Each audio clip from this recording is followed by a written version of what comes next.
Myles Garrett, we have talked about a lot as a guy that needs to get traded away from his current franchise. Adam Schefter completely shut that down after there was a lot of circulated speculation from adjustments made to his contract language that he could be on the trade block, very quietly could be on the trade block. Schefter said on the Pat McAfee show that there is 100% definitely not, it's 100% definitely not going to happen. You and I have strong takes on this. I really think it is incredibly stupid for both sides to commit to Myles Garrett and to believe that you're not going to get more out of trading him for the future of your franchise than keeping him. And for Myles Garrett to happily turn into the next Joe Thomas and just end his career in mediocrity. I want the Browns to be good, man. I'd love for him to be good. I don't. But, why? Just they're too much ineptitude. I'm not buying in again. I bought in for a year. I bought back out. Oh, okay. Well, to this point, why does this have to be so emphatic to be like we will not even consider trading him? That seems quite wrong to me. They should be taking calls and making calls all up until the draft. Hey, Los Angeles Chargers, you guys could use this guy, and we could use 6 draft picks. You have a complete team. If you get this guy, that's a Super Bowl ready team. Why don't you give us your picks for the next 2 years? And then everyone's happy, and we can do the full rebuild. Like, that's the prop. That's the prop. Hey, are you a fringe team? Are you a fringe Super Bowl team? Give us your picks. You don't need them. If you have a quarterback, you don't need them. You can build it out however else you need.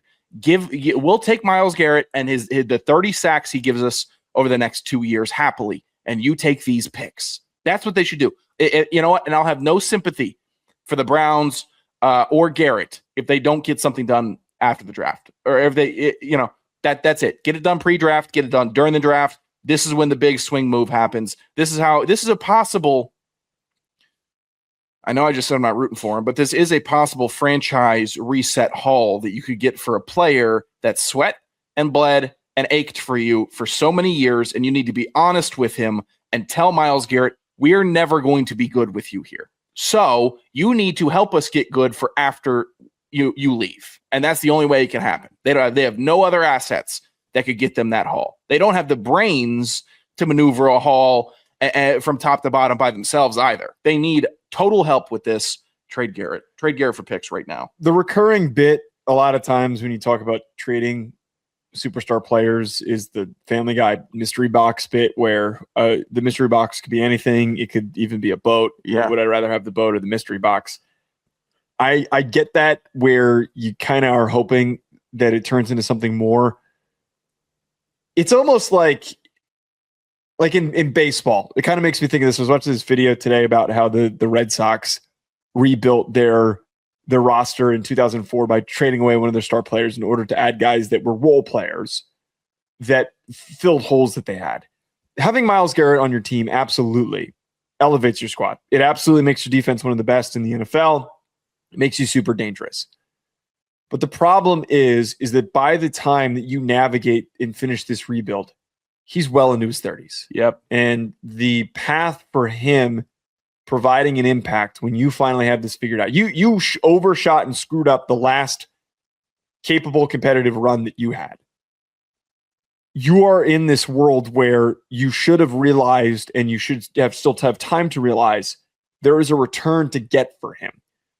3 first-round picks would be on the table. But Micah Parsons, the similar deal that the Packers had for Micah, if you could extract more value knowing the level of impact that he's going to have, I feel as though 3 first-round picks in future drafts is far better, because you don't need those 3 first-round picks. You don't need them to be Myles Garrett. You don't want them to be Myles Garrett. You need those 3 first-round picks to become starters for you. Yeah. Solid starting players for you. You don't have them now. I just see a roster that has, every time that they start fixing one problem, another hole opens up. So, for instance, they didn't really have receivers for a good bit, and they didn't really have impactful receivers. They went and got Jerry Jeudy. They're talking about drafting receivers now. But now, as they're starting to kind of figure out the receiver room, their offensive line has turned into a gigantic mess. So now you're put on this quandary of which position group do we address first.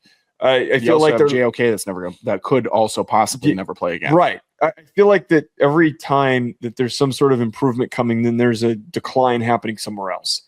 Having an accumulation of draft picks is how you get there. And you know what? I know that the Dolphins didn't have a Myles Garrett on the roster, but I continue to give them absolute credit for looking themselves in the mirror and seeing we have Jalen Phillips. And this was the previous regime who did this, but we have Jalen Phillips. We should move him, see what we can get. We have Jalen Waddle. We should move him. We should see what we can get. We couldn't move Tyreek Hill. Let's just cut bait. We'll get rid of him. We have Tua. Let's see what we can get. No, they said we're done with Tua. We're not wasting our time. Being willing to suck and to like be really, really bad to get through the better part of ascending towards being great. That is the path to becoming a more competitive franchise. Assuming that you can extract something because you've got one really good player, it's a fallacy. It is fool's gold. Giants freaking did this with Saquon. They thought that, man, we can get something out of this. We can get something out of this. And then he ends up spurning them and leaving them.